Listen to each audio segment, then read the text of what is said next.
Die News im Überblick. Reine Erfindung? Die Existenz des Kantons Appenzell-Innerrhoden bleibt weiterhin unbewiesen. Kulinarischer Durchbruch.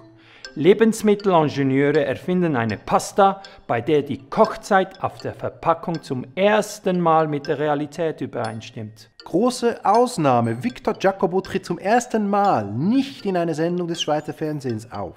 Tragödie. Eintagsfliege hat schon mittags eine Midlife-Crisis. Diversity. Calvin Klein gibt's neu auch für große Menschen. Flavile Mutter perplex. Ihre Tochter bringt erstmals die Tupperware zurück. Einsicht. Emmentaler Käsereien geben zu, es war alles nur Spaß, um zu testen, wie scheiße ein Käse schmecken muss, bis er wirklich nicht mehr gekauft wird.